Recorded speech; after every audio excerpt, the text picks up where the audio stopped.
Hey guys, I'm Mo back again. Welcome to day 38 in the life of the Galaxy S23. And I finally figured out how to get 9 hours of screen on time with this phone. Like I said in my prior video, screen on time is a pretty deceiving stat. It just literally captures the amount of time that your screen is on. So if you are a busy person and you're never on your phone, then you're gonna have low screen on time.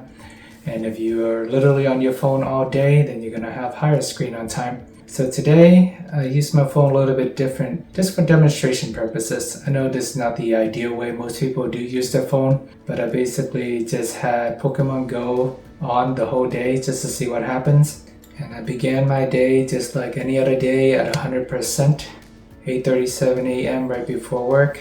I just have Pokemon Go turned on and currently sitting at my desk and basically just left the screen on. Just like that for fun. Didn't really do that much throughout the day. And in the morning I went for a stroll.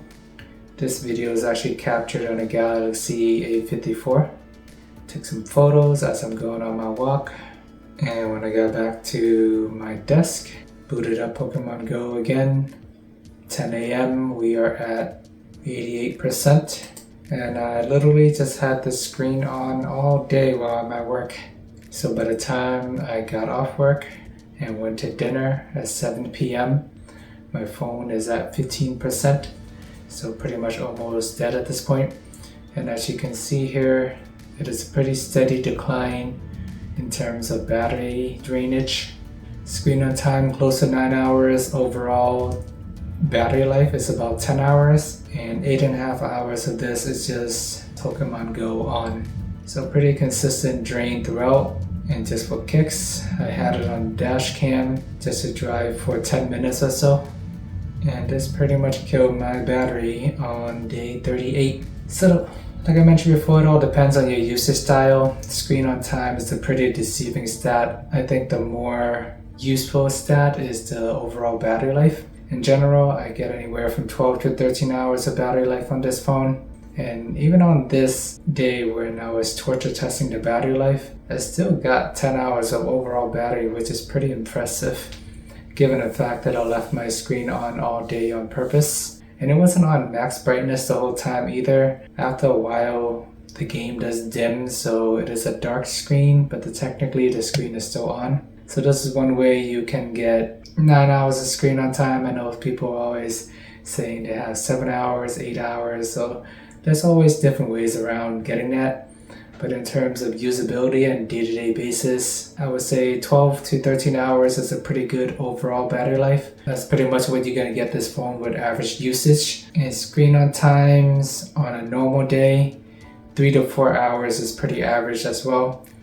If you go to work, don't really use your phone that often, your screen really shouldn't be on more than 8 hours a day. Unless you're doing nothing but just playing games all day or literally on YouTube all day, then you can achieve the high screen on time.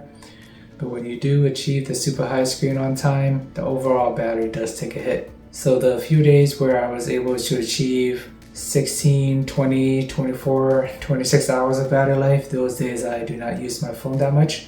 And I actually find that stat to be more impressive than the overall screen on time. Alright guys, this wraps up my day 38 in the life of the Galaxy S23.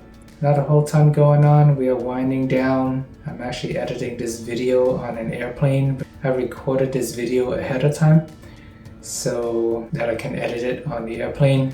Because if I try to record an airplane, you guys are going to hear a lot of background noise and it's going to be super loud. So I'm going to be on vacation for the next week. I will do more videos with the S23 just to show you how I perform while being on vacation. So over next week, going to be super busy. I will try to do maybe shorter videos, less editing. You're probably going to get more raw video footages of me talking, pausing, long breaks in between.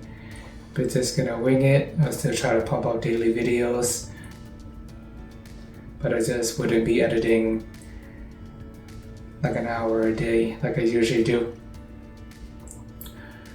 Alright guys, thanks for making it this far. Please check out my Galaxy A54 daily video if you haven't already. The first one was just the unboxing and some light coverage there. If there's enough interest, I'll do more daily videos with that. So for now, maybe I'll do 2 days with the S23 and then 1 day with the Galaxy A54. I'll play around with the cadence, but that is my initial plan. Okay guys, appreciate the time as always. Remember to like and subscribe, and see you guys in the next video.